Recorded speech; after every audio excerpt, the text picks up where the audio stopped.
Hello, friends and family. Welcome to the 1001 Nights storytelling. And today we're going to continue with our stories. Remember, Shahrazad was now at the palace with the king. She called upon her sister Dunyazad, who came in and asked her to tell her a story. And so Shahrazad asked the king Shahriyar if he would allow her, and he did. And so Shahrazad begins her first story at the first night of the 1001 Nights, and this is the story of the merchant and the genie, or the genie. "It has been related to me, O happy king," said Shahrazad, "that there was a certain merchant who had great wealth and traded extensively with surrounding countries. And one day he mounted his horse and journeyed to a neighboring country to collect what was due to him. And, the heat oppressing him, he sat under a tree in a garden and put his hand into a saddlebag and ate a morsel of bread and a date, which were among his provisions. Having eaten the date, he threw aside the stone, and immediately there appeared before him a genie of enormous height, who, holding a drawn sword in his hand, approached him and said, 'Rise, that I may kill thee as thou hast killed my son.' The merchant asked him, 'How have I killed thy son?' He answered, 'When thou atest the date and threwest aside the stone, it struck my son upon the chest, and as fate had decreed against him, he instantly died.' The merchant, on hearing these words, exclaimed, 'Verily to God we belong, and verily to him we must return. There is no strength nor power but in God, the High, the Great. If I killed him, I did not intentionally, but without knowing it, and I trust in thee that thou wilt pardon me.' The genie answered, 'Thy death is indispensable, as thou hast killed my son.' And so saying, he dragged him, threw him on the ground, and raised his arm to strike him with the sword. The merchant upon this wept bitterly and said to the genie, 'I commit my affair unto God, for no one can avoid what he hath decreed.' And he continued his lamentation, repeating the following verses: 'Time consists of 2 days, this bright and that gloomy, and life of 2 moieties, this safe and that fearful. Say to him who hath taunted us on account of misfortunes, doth fortune oppose any but the imminent? Dost thou not observe that corpses float upon the sea, while the precious pearls remain in its furthest depth? When the hands of time play with us, misfortune is imparted to us by its protracted kiss. In the heaven are stars that cannot be numbered, but none is eclipsed save the sun and the moon. How many green and dry trees are on the earth, but none is assailed with stones save that which beareth fruit. Thou thoughtest well of the days when they went well with thee, and fearedest not the evil that destiny was bringing.' When he had finished reciting these verses, the genie said to him, 'Spare thy words, for thy death is unavoidable.' Then said the merchant, 'Know, O genie, that I have debts to pay, and I have much property and children and a wife, and I have pledges also in my possession. Let me therefore go back to my house and give to every one his due, and then I will return to thee. I bind myself by a vow and covenant that I will return to thee, and thou shalt do what thou wilt, and God is witness of what I say." Upon this, the genie accepted his covenant and liberated him, granting him a respite until the expiration of the year. The merchant, therefore, returned to his town, accomplished all that was upon his mind to do, paid every one what he owed him, and informed his wife and children of the event which had befallen him. Upon hearing which, they and all his family and women wept. He appointed a guardian over his children, and remained with his family until the end of the year, when he took his grave clothes under his arm, bade farewell to his household and neighbors, and all his relations, and went forth in spite of himself, his family raising cries of lamentation and shrieking. He proceeded until he arrived at the garden before mentioned, and it was the first day of the new year. And as he sat weeping for the calamity which he expected soon to befall him, a sheikh, advanced in years, approached him, leading a gazelle with a chain attached to its neck. This sheikh saluted the merchant, wishing him a long life, and said to him, "What is the reason of thy sitting alone in this place, seeing that it is a resort of the jinn?" The merchant therefore informed him of what had befallen him with the Ifrit, and of the cause of his sitting here. At which the sheikh, the owner of the gazelle, was astonished, and said, "By Allah, my brother, thy faithfulness is great, and thy story is wonderful. If it were engraved upon the intellect, it would be a lesson to him who would be admonished."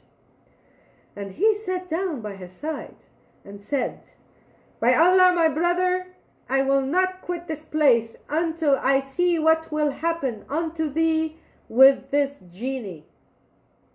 So he sat down and conversed with him. And the merchant became almost senseless, fear entered him, and terror, and violent grief, and excessive anxiety.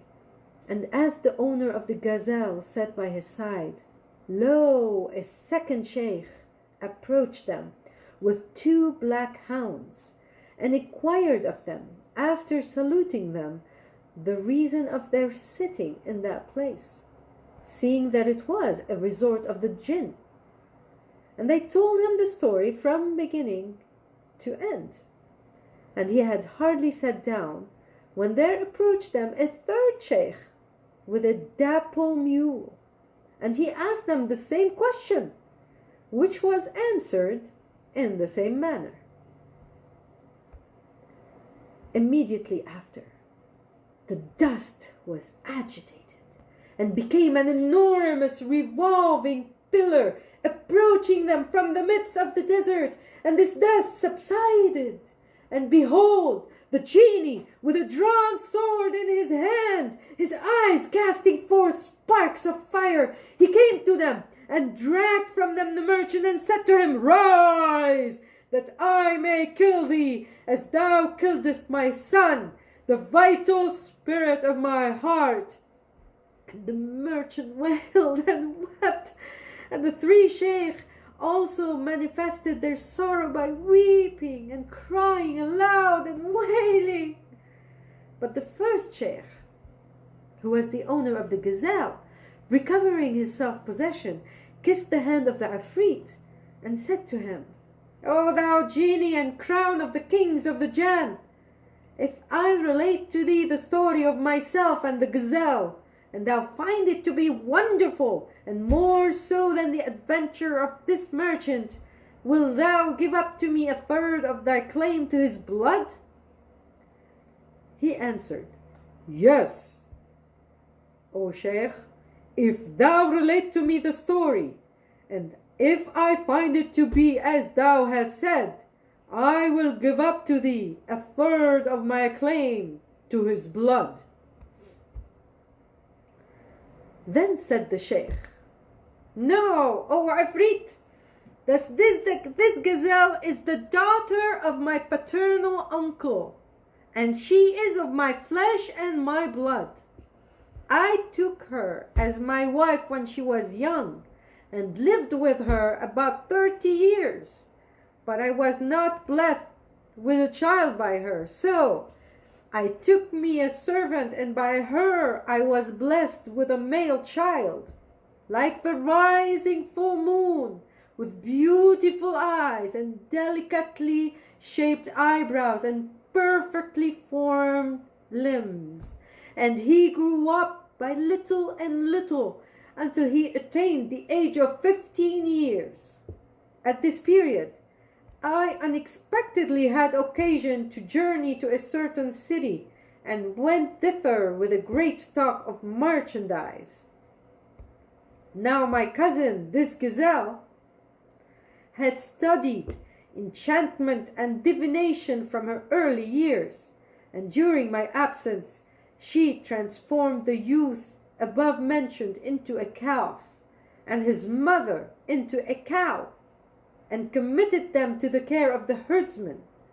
And when I returned after a long time from my journey, I asked after my son and his mother, and she said, Thy servant is dead, and thy son hath fled, and I know not whither he's gone. After hearing this, I remained for the space of a year with mourning and weeping eye until the festival of the sacrifice, when I sent to the herdsman and ordered him to choose for me a fat cow. And he brought me one, and it was my servant, whom this gazelle had enchanted. I tucked up my skirts and sleeves, and took the knife in my hand, and prepared myself to slaughter her, upon which she moaned and cried so violently that I left her, and ordered the herdsman to kill and skin her. And he did so, but found in her neither fat nor flesh, nor anything but skin and bone. And I repented of slaughtering her, when repentance was of no avail. I therefore gave her to the herdsman, and said to him, Bring me a fat calf. And he brought me my son, who was transformed into a calf. And when the calf saw me, he broke his rope, and came to me, and fawned upon me, and wailed and cried, so that I was moved with pity for him. And I said to the herdsman, Bring me a cow, and let this. Here Shahrazad perceived the light of morning, and discontinued the recitation with which she had been allowed thus far to proceed. Her sister said to her, How excellent is thy story! How pretty! How pleasant! How sweet! But she answered, What is this in comparison with that which I will relate to thee in the next night? Thus, in the next night, if I live, and the king spare me. And the king said, By Allah, I will not kill her until I hear the remainder of her story. Thus they pleasantly passed the night until the morning, when the king went forth to his hall of judgment, and the vizier went thither with the grave cloth under his arm. And the king gave judgment, and invested and displaced until the close of the day, without informing the vizier of that which had happened. And the minister was greatly astonished. The court was then dissolved, and the king returned to the privacy of his palace. And thus we begin the second night tomorrow And we continue the story of the first sheikh and the gazelle that was with him, who was his first cousin. Until then, be safe, be healthy, stay home, and everything will pass. Bye.